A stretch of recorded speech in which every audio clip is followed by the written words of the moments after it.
Senhora, eu sou um profeta. Somente um profeta tem o direito de interpretar e explicar a palavra de Deus. Deus é o seu único intérprete. Quando a Bíblia diz algo, não são as escolas pastorais que devem explicar aquilo. Não é um homem que deve explicar aquilo. Deus é o seu único intérprete. E Deus interpreta a sua palavra através de um profeta. A palavra de Deus não vem senão por um profeta. O que um profeta diz é o que você tem que crer, o que você tem que aceitar para ter a salvação. O servo de Deus é uma pessoa ordenada por um profeta mensageiro. Porque é o profeta que Deus envia. E é o profeta quem estabelece os servos com quem ele trabalhará. A teologia é um veneno. E todos aqueles que aceitam a teologia só são como aqueles que aceitam a água benta dos católicos sobre eles. É o tempo do profeta Cacu Filipe. Você não pode servir Deus isento se você for batizado e consagrado pelo profeta Cacu Filipe. Este é o único caminho. Olá amigos, sejam bem-vindos ao canal Defesa da Fé. Aqui quem vos fala é seu amigo, seu irmão em Cristo, seu irmão Medeiros. E nós vamos comentar aí esse trecho que nós acabamos de ver aí a respeito do suposto profeta Cacu, Filipe Cacu. É suposto porque ele não é. É um falso profeta e vamos provar aqui biblicamente que ele é um falso profeta. Antes, eu gostaria que você se inscrevesse, desse o seu like, o seu joinha aí, ativa o sininho de notificação e compartilhe esse vídeo. Deus vai abençoar grandemente sua vida. Bom, vamos lá, vamos procurar entender essas falas que você acabou de ver aí no vídeo. Bom, primeiramente esse Filipe Cacu, ou Cacu Filipe, ele diz que somente o profeta pode explicar a palavra. Bom, vamos ver se isso é verdade. Efésios capítulo 5, versículo 23 diz assim: porque o marido é o cabeça da mulher, como também Cristo é o cabeça da igreja, sendo este mesmo o salvador do corpo. Jesus é o cabeça da igreja e ao mesmo tempo é aquele que traz a salvação para você.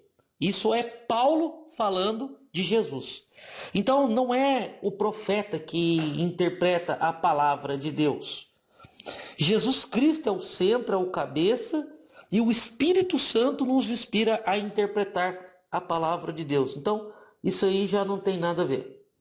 Ele disse que se o profeta diz o que você deve fazer, se o profeta fala, vá para a direita, você tem que ir. Se o profeta fala, vá para a esquerda, você tem que ir para a esquerda. Isso é verdade? Vamos ver se isso é verdade? Bom, vamos ler aqui então o que diz em 1 Coríntios, capítulo 3. Nós vamos ler o versículo 10 e o 11 para entender melhor se está correto essa mensagem.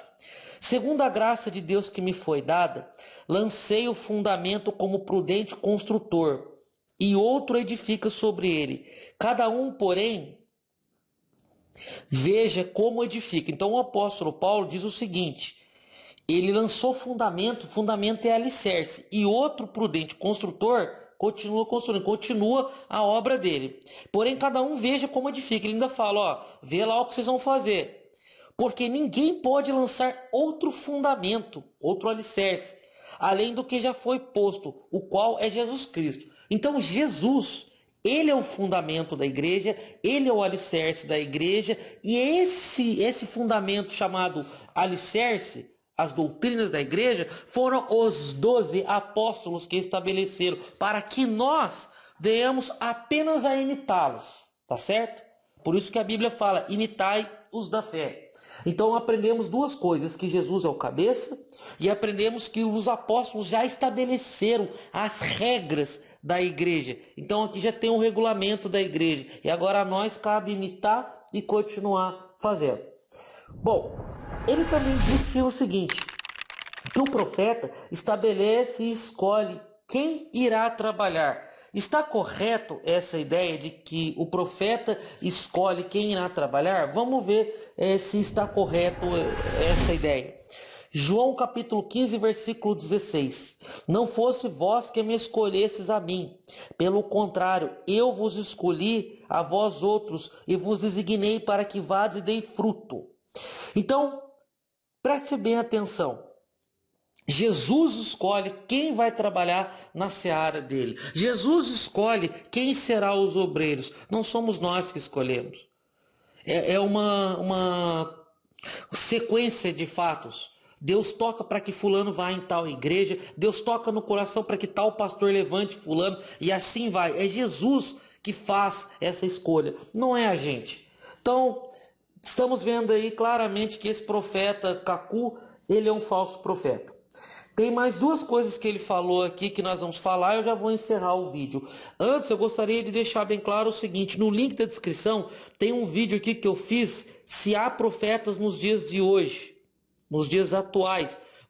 Eu quero que você olhe, para que você aprenda. E aí vai reforçar a ideia. Porque esse vídeo aqui, nós vamos fazer um vídeo pequeno, um vídeo curto. Ele disse que a teologia é um veneno. Inclusive o tema desse vídeo dele aí, a mulher pergunta para ele lá sobre as escolas pastorais. Vamos falar, o seminário de teologia. E ele disse que a teologia é um veneno. Por que ele disse que a teologia é um veneno? Nós vamos entender aqui se a teologia é um veneno. Provérbios capítulo de número 1, versículo 22 e 28. Até quando, honestos, amarei a necessidade, e vós, escarnecedores, desejarei o escárnio, e vós, loucos, aborrecerei o conhecimento. Necessidade é aquela pessoa que não tem entendimento. Até quando você vai amar não ter entendimento? Até quando você vai aborrecer o conhecimento de Deus? Versículo 28. Então me invocarão, mas eu não responderei. Procurar-me-ão, porém não me hão de achar, porquanto aborreceram o conhecimento e não preferiram o temor do Senhor. Então, por isso que as pessoas clamam, oram, buscam e nada acontece. Porque fazem alguma coisa que alguém mandou elas fazer. No caso, o Felipe Cacu manda as pessoas fazerem coisas que não está escrito na Bíblia. Que Deus não tem compromisso. Portanto, quando elas oram, não acontece nada. Por quê? Porque essas coisas aborrecem a Deus. Ou então a pessoa faz alguma coisa que ela tem vontade de fazer. Isso não está em conformidade com as escrituras, portanto Deus não tem compromisso. Aí a pessoa ora, como diz o versículo 28, ela invoca e Deus não responde. Tá certo? Então nós temos que amar o conhecimento. Inclusive, o Salmo de número 1, versículo 2, ele diz assim, ó: antes, o seu prazer está na lei do Senhor, e na sua lei medita de dia e de noite. Isso porque a teologia é um veneno. A própria Bíblia ensina você a meditar nesse livro dia e noite. Caso você não faça isso e você não tiver conhecimento, continuar sendo nécio, o que vai acontecer? Você vai clamar e nada vai acontecer. E por último ele disse assim: tem que crer no profeta, isso lhe dará a vida eterna. Está incorreto esta informação, segundo o livro de João 14:6, e também como já vimos que Jesus é o cabeça. Nós já vimos que Jesus é o cabeça da igreja e que ele estabelece, né? Mas vamos ler aqui João 14:6 para terminar o vídeo. Diz assim: respondeu-lhe Jesus: eu sou o caminho e a verdade e a vida. Ninguém vem ao Pai senão por mim. Põe uma coisa na sua cabeça: ninguém pode ir a Deus senão por Jesus. Deus abençoe e até o próximo vídeo.